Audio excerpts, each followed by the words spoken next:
আসসালামু আলাইকুম। সাম্প্রতিক সময়ে সোশ্যাল মিডিয়ায় ইনকিলাব, ইনসাফ, আজাদি এইসব শব্দ নিয়ে বেশ হইচই করেছে।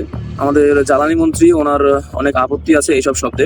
ওনার মতে এইসব শব্দ হচ্ছে বাংলাদেশ বিরোধী শক্তি, তাদের মতবাদ এগুলো, এবং সম্পূর্ণ বাংলাদেশি শব্দ আমাদের ব্যবহার করতে হবে।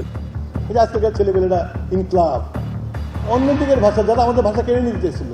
বাংলাদেশের প্রশাসন বিভাগে police, RAB, BGB, supreme court সহ অসংখ্য শব্দ আমাদের প্রশাসন বিভাগে ব্যবহার হচ্ছে, যেগুলো সম্পূর্ণ বিদেশি শব্দ।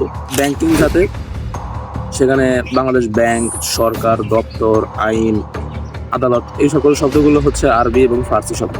এমনকি আমাদের নিজস্ব জীবনে mobile, light, fan, charger, fridge এই সকল শব্দগুলো হচ্ছে বিদেশি শব্দ। এছাড়াও আরো অদ্ভুত বিষয় হচ্ছে, আমরা ভাষাকে স্মরণীয় করার জন্য যে দিনটাকে বেছে নিয়েছি 21শে ফেব্রুয়ারি, সেই দিনটা হচ্ছে অর্ধেক বাংলা এবং অর্ধেক ইংরেজি শব্দ।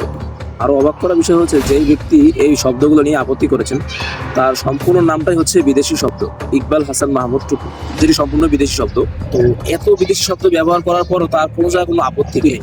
ইনকিলাব, ইনসাফ, আজাদি এই সকল শব্দগুলো শুনলে ওনাদের চুলকানি শুরু হয়ে যায়। উনি যে দলের প্রতিনিধিত্ব করে বিএনপি, এই নামটাও ইংরেজি। তারপর উনি যে ওনার বক্তব্য বলতেছে যে আমার ব্লিডিং হয়, ব্লিডিং শব্দটাও ইংরেজি। ওনার পাশে যে এমপি নামটা লেখা, এই এমপি নামটাও ইংরেজি। উনি দৈনন্দিন জীবনে হাজারো বিদেশি শব্দ ব্যবহার করতেছে, তাতে কোনো সমস্যা নেই।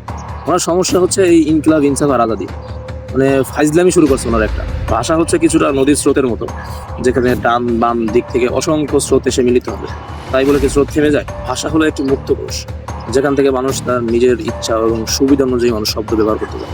আর ইনকিলাব ও ইনসাফ শব্দ হচ্ছে স্বৈরাচারের মসনদ কাঁপিয়ে দেওয়া শব্দ, যা শুনলে স্বৈরাচারের মনে আতঙ্কের সৃষ্টি হয়।